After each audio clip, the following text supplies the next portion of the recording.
Hello students, welcome to science English tutorial. SDT maths की class में हम अब इस तरह के सम्स करने वाले हैं। Some application of trigonometry class 10th के लिए जो चैप्टर चल रहा है 9th chapter height and distance का सेकंड पार्ट, जिसके अंदर अब ऐसे डायग्राम आने वाले हैं जिसके अंदर आपको मिलेंगे डबल एंगल वाले क्वेश्चन। मतलब अभी तक सिंगल एक टॉवर आया था, टॉवर के ऊपर कुछ नहीं था। यहाँ हम बोले कि कोई बिल्डिंग है, बिल्डिंग के ऊपर भी कोई डबल एंगल बन रहे हैं। जैसे एक मान लीजिए, फॉर एग्जांपल मैं आपको यहाँ पे कुछ बातें समझाना चाहता हूँ। हम ये मान लेंगे कि मल्टी है, इसमें फ्लैट बने हुए हैं। हम इसको फर्स्ट फ्लोर मान लेते हैं, इसको सेकंड फ्लोर, इसको टॉप फ्लोर मान लेते हैं, ठीक है, थर्ड फ्लोर। अब जब एक ऑब्जर्वर यहाँ बैठा है और यहाँ से उसको देख रहा है फर्स्ट फ्लोर को, तो हमें एंगल कम मानेंगे 30, और ऊपर देखेगा तो एंगल और ऊपर मानेंगे तो हम उससे ज्यादा 45, और उससे और ऊपर देखेंगे तो ये बन सकता है 60। समझना मेरी बात को। ऑब्जर्वर ने डिस्टेंस चेंज नहीं करी है, ऊपर देखता जाएगा, जितना एंगल ऊपर दिखते जाएंगे एंगल बढ़ते जाएंगे। लेकिन 90 डिग्री देखेगा तो ऊपर देखेगा तो 90 डिग्री में तो एंगल बनते नहीं है, इसलिए मैंने आपको 0 90 के लिए तो पहले मना कर दिया। अब एक बिल्डिंग के ऊपर भी कुछ हो सकता है, उसके एंगल कम नीचे वाले के बनेंगे, ऊपर वाले के ज्यादा बनेंगे, ऐसी बात है। और कुछ देर बाद ऐसे भी सम आने वाले हैं जिसमें आपको बिल्डिंग अपनी जगह रहेगी। हम ये बोले ऑब्जर्वर यहां से डिस्टेंस चेंज करके आगे चला जाता है, तो आप ये समझना दूर पे बनेगा 30, पास पे बनेगा 45, और पास आ जाएगा तो 60। लेकिन यहां हमारे पास दो केसेस ही होते हैं। मतलब दूर जाने पे एंगल कम होता है, यहाँ ऊपर देखने पे एंगल बढ़ता है। यहाँ हाइट बढ़ेगी तो इंक्रीज होगा एंगल, यहाँ जितना डिस्टेंस बढ़ेगी तो डिक्रीज होगा एंगल, यहाँ है। तो यहाँ हमारा क्वेश्चन इसी तरह का है। वो क्या कह रहा है, हमें हेल्प कर रहा है। वो क्या कहता है, आप सुनना समझना जरा ध्यान से। From a point on a ground level 40 metre away from the foot of top, एक टॉवर आप मान लीजिए, उससे 40 मीटर की डिस्टेंस पर ग्राउंड लेवल पर एक पॉइंट मान लीजिए। यहां से 40 मीटर अवे हमने यहां से यहां तक ये पूरी हमारी बिल्डिंग हो गई, जो हमने इसको नाम टॉवर दे दिया, और इसकी हाइट हमने लेट कर ली h मीटर। इतना हमने काम कर लिया। इससे 40 मीटर डिस्टेंस पर, ठीक है, ग्राउंड लेवल पर एक पॉइंट है, हमने मान लिया उसको P A 90 डिग्री B, ठीक है। चलिए, उसके बाद वो कह रहे हैं the angle of elevation of top of the tower is 30। इसकी बिल्डिंग के टॉप पे 30 बन रहा है। मैंने जैसा बोला कम पे 30 बन रहा है। The angle of elevation top of water tank, इस बिल्डिंग के ऊपर वाटर टैंक भी है। यहां पर एक टंकी बनी हुई है, ये वाटर टैंक है।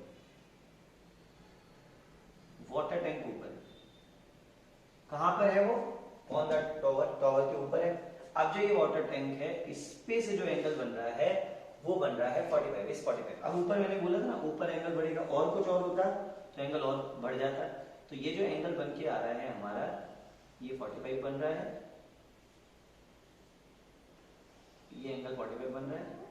अच्छा ठीक है, अब सुनना, पी ए बी यहां ले लिया था, सी यहां ले लिया, यहाँ डी ले लो, ई ले लो, एफ ले लो, बस अब अपना काम हो जाएगा। 30 पूरे वाले पे 45। दोबारा सुनिए, पहले एक लेवल पर 30 डिग्री ऊपर और 45 डिग्री कम, 30 ज्यादा 45। अब सुनिए, अब क्या मिला था, angle of elevation top of tower 30 degree and the angle of elevation top of water tank, water tank के लिए बन रहा है 45। Find the height of tower, h मैंने पहले ही लेट कर लिया, और the depth of tank, tank की गहराई। टैंक स्विमिंग पूल होता है, ऊपर से देख रहे हैं तो हम कहेंगे कितनी डेप्थ है, नीचे वाले को से देखेंगे तो हमें पता लगेगा वो कितनी हाइट है।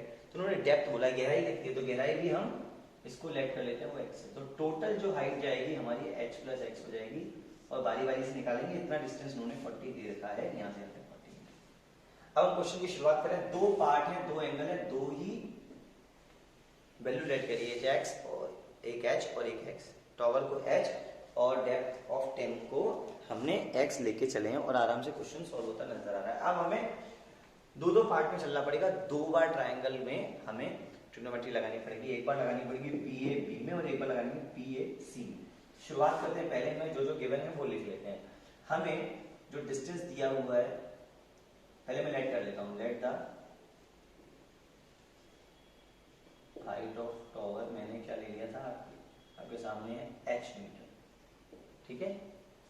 जो हम EF कह सकते हैं, वही ABB, ABB H ही कहलाएगी यहाँ से तक, एक ही बात है H मीटर। अच्छा, उसके बाद में लेट द वाटर टैंक, जो वाटर टैंक है वो कितना है, वो BC बराबर D, ये की है वो X है, टोटल H प्लस X होगा, लेकिन हमें पूरी वैल्यू अलग अलग निकालनी है। चलिए पहले एक ट्रायंगल की बात करते हैं, लेकिन एक ट्रायंगल से हमें कुछ मिल रहा है क्या, शायद कुछ मिलेगा, देखते हैं।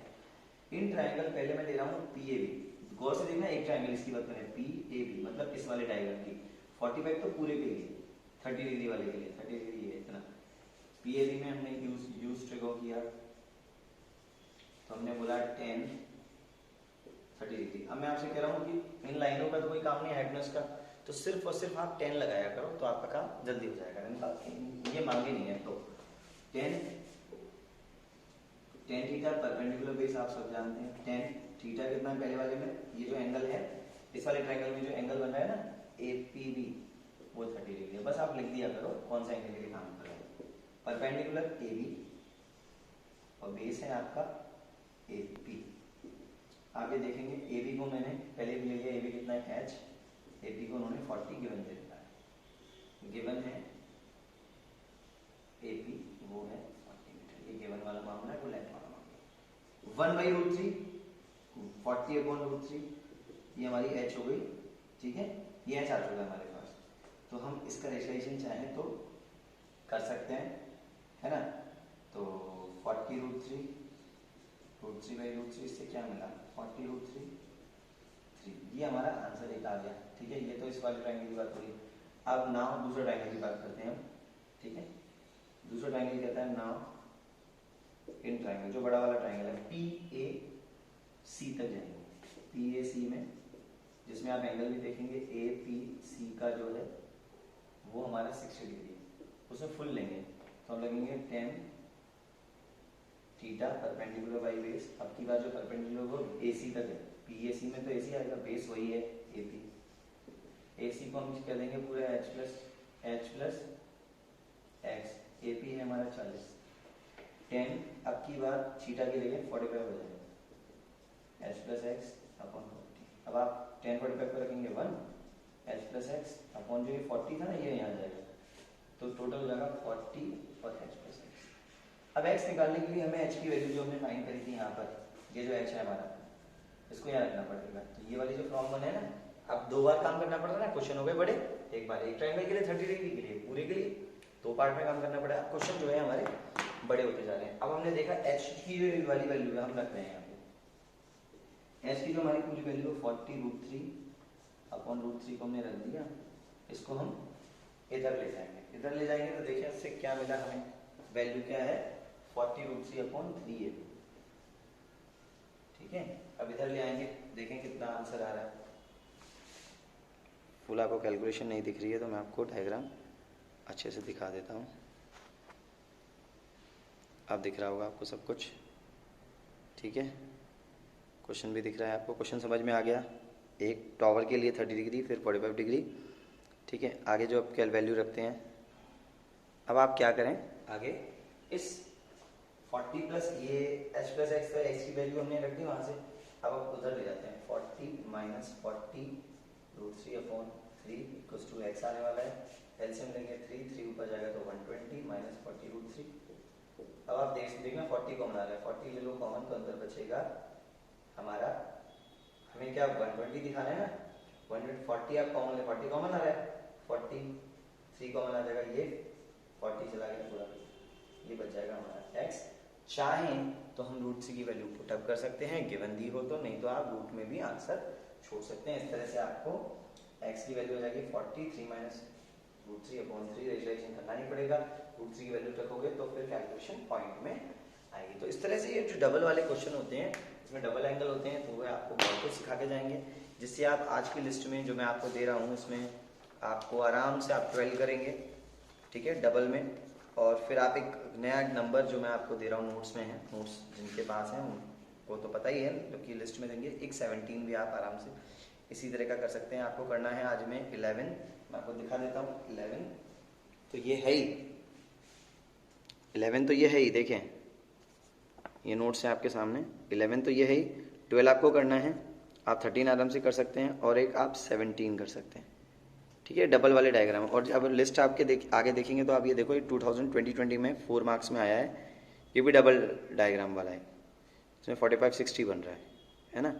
आराम से आप कर सकते हैं डबल वाले में। अब 18 हो सकता है, 19 हो सकता है, आप 20 भी कर सकते हैं ट्राई, है ना। 20 तक आज आप लिस्ट को कंप्लीट कर सकते हो, 20 तक की लिस्ट मैं आपको सेंड कर दूंगा, इतना करें। और एनसीईआरटी के कुछ क्वेश्चंस दिखाएंगे, उसके बाद आज का काम कंप्लीट हो जाएगा। ऑल द बेस्ट, इसको आप तैयार कर लीजिए।